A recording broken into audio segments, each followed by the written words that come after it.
안녕하세요. 저는 형부와 결혼한 처제입니다. 조금 애매하지만 제 남편은 원래 제 쌍둥이 언니 남편 이즉 형부입니다. 남편은 언니와 중고등학교 동창이었고 어릴 때부터 사귀기 시작해서 여름까지 화이 장수 커플이었습니다. 어릴 때부터 사귀기 시작해서 여름까지 화이 장수 커플이었습니다. 어릴 때부터 사귀기 시작해서 여름까지 화이 장수 커플이었습니다. 언니와 결혼한 후에도 행복하게 잘 살았습니다. 그리고 얼마 지나지 않아 언니 뱃속에는 조카가 생겼습니다.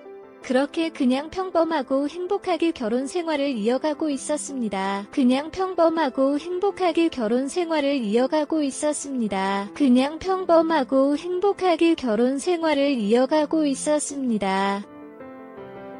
언니는 육아휴직을 하였고 평일 낮에는 혼자 집에 있었습니다. 집에서 낮잠을 자고 있는데 도둑이 들어와 언니에게 도옷을 찢고 가버렸습니다. 저녁에 형부가 퇴근하고 집에 올 때까지 썬발이 묶여 있었고 입도 테이프로 막혀 있었습니다. 퇴근하고 집에 올 때까지 썬발이 묶여 있었고 입도 테이프로 막혀 있었습니다. 퇴근하고 집에 올 때까지 썬발이 묶여 있었고 입도 테이프로 막혀 있었습니다.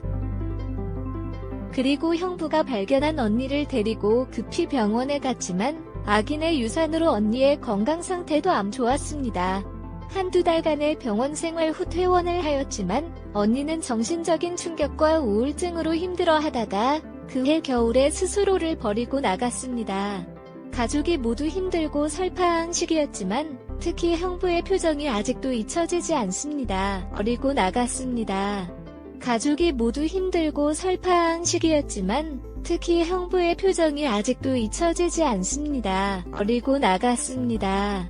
가족이 모두 힘들고 설파한 시기였지만 특히 형부의 표정이 아직도 잊혀지지 않습니다. 장례식 이후 형부는 아무렇지 않은 듯 지내던 것 같았지만 집에서 술을 엄살고 있었습니다. 한참 지난 후 범인이 잡혔다는 연락을 받았지만 형부는 가보지 않았습니다. 이미 의미가 없다며 선처 없이 제 값을 다 받았으면 좋겠다고 하고 전화를 끊었다고 하였습니다. 이미 의미가 없다며 선처 없이 제 값을 다 받았으면 좋겠다고 하고 전화를 끊었다고 하였습니다. 이미 의미가 없다며 선처 없이 제 값을 다 받았으면 좋겠다고 하고 전화를 끊었다고 하였습니다. 가끔 엄마가 만들어주신 반찬을 들고 형부네 집에 가면 거실도 안방도 정부 예정 그대로였습니다. 다만 작은 방에서 형부가 지냈습니다. 그 방 안에는 먹다 남은 음식과 소주병 그리고 언니 사진뿐이었습니다. 갈 때마다 청소 및 정리를 하고 오지만 다음번에 가보면 또 똑같이 되어 있었습니다. 그렇게 1년이 지나보니 갈 때마다 청소 및 정리를 하고 오지만 다음번에 가보면 또 똑같이 되어 있었습니다. 그렇게 1년이 지나보니 갈 때마다 청소 및 정리를 하고 오지만 다음번에 가보면 또 똑같이 되어 있었습니다.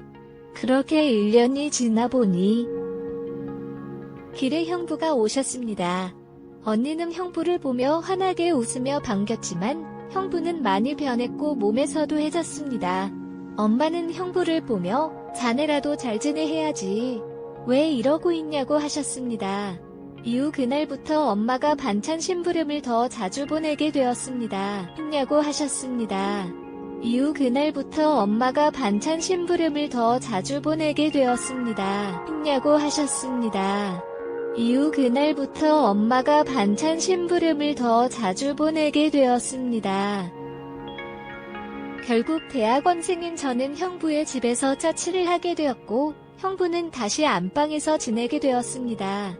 한동안 술을 마시고 돌아오셨지만 어느 순간부터는 일찍 들어오셨습니다. 그 시간에 맞춰서 저녁을 준비하고 학교 안 가는 날이면 밀리 빨래와 청소도 하였습니다. 시간에 맞춰서 저녁을 준비하고 학교 안 가는 날이면 밀리 빨래와 청소도 하였습니다. 시간에 맞춰서 저녁을 준비하고 학교 안 가는 날이면 밀리 빨래와 청소도 하였습니다. 또한 베란다에 꽃 화분도 꾸며주었습니다. 형부는 제 덕분에 집으로 퇴근하는 길이 널 슬퍼졌다며 고마워하셨습니다. 이렇게 인연이 지난 어느 순간 형부보다는 오빠라고 불리게 되었습니다. 단지 내에서는 소문이 돌았기에 처제 형부라고 부르기에는 주변 눈치가 좀 보였습니다. 그러던 중 형부는 제가 다니는 회사 근처로 이사를 갔습니다. 라고 부르기에는 주변 눈치가 좀 보였습니다. 그러던 중 형부는 제가 다니는 회사 근처로 이사를 갔습니다. 라고 부르기에는 주변 눈치가 좀 보였습니다. 그러던 중 형부는 제가 다니는 회사 근처로 이사를 갔습니다. 좀 더 편하게 출퇴근할 수 있다며 언니와 살던 집을 비우고 나가면서 성부가 많이 오기는 했지만 그래도 이제는 언니를 보내줘야 할 것 같다며 이사를 결심했습니다. 그러면서 이제 취직도 했으니 좋은 남자 만나서 시집가라고 하셨습니다. 그러면서 이제 취직도 했으니 좋은 남자 만나서 시집가라고 하셨습니다. 그러면서 이제 취직도 했으니 좋은 남자 만나서 시집가라고 하셨습니다. 형부는 다른 사람 만나실 거냐고 물었더니 세상에 언니는 단 한 명이라며 생각이 없다고 하셨습니다. 그리고 이런 멋진 사랑을 받았던 언니가 부럽기도 하였습니다. 이런 멋진 사랑을 받았던 언니가 부럽기도 하였습니다. 이런 멋진 사랑을 받았던 언니가 부럽기도 하였습니다. 어느 날 형부가 언니 옷과 각종 액세서리, 가방 등을 선물해 주셨습니다. 내버려 두면 뭐 하냐. 제가 쓰고 다니면 언니가 더 좋아할 것 같다며 하셨습니다.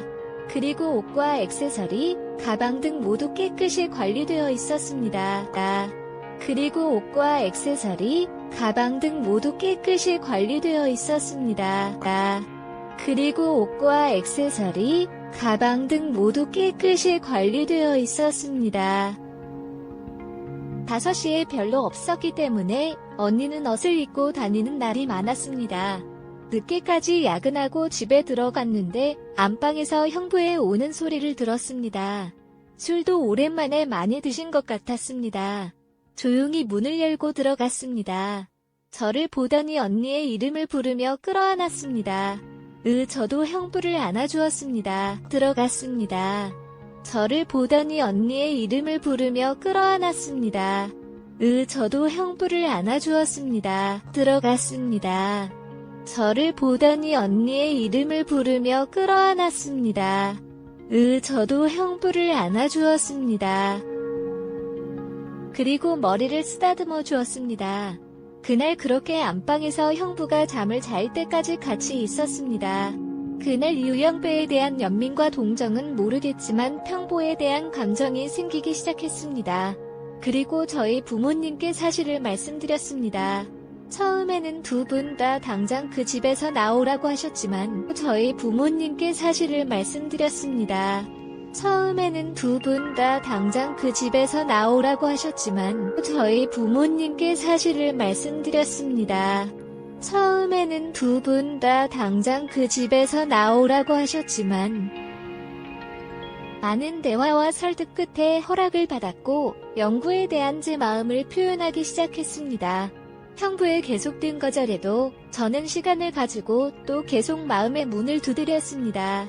그리고 결국 결혼을 했습니다.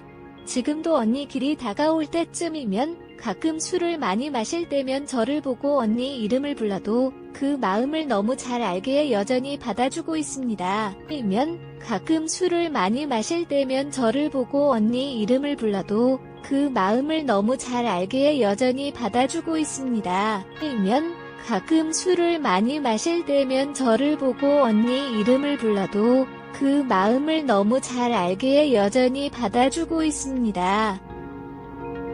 그리고 아직도 마음 한켠에 언니를 사랑하고 있는 것을 잘 알고 있습니다. 그래서 제가 형부를 사랑하게 되었는지도 모르겠습니다. 평가나 비교 없이 오빠나 남편이 아닌 이 남자를 정말 사랑합니다. 가끔은 언니가 꿈에 나와 고맙다고 이제야 마음이 편해졌다고 하였습니다. 사랑합니다. 가끔은 언니가 꿈에 나와 고맙다고 이제야 마음이 편해졌다고 하였습니다. 사랑합니다.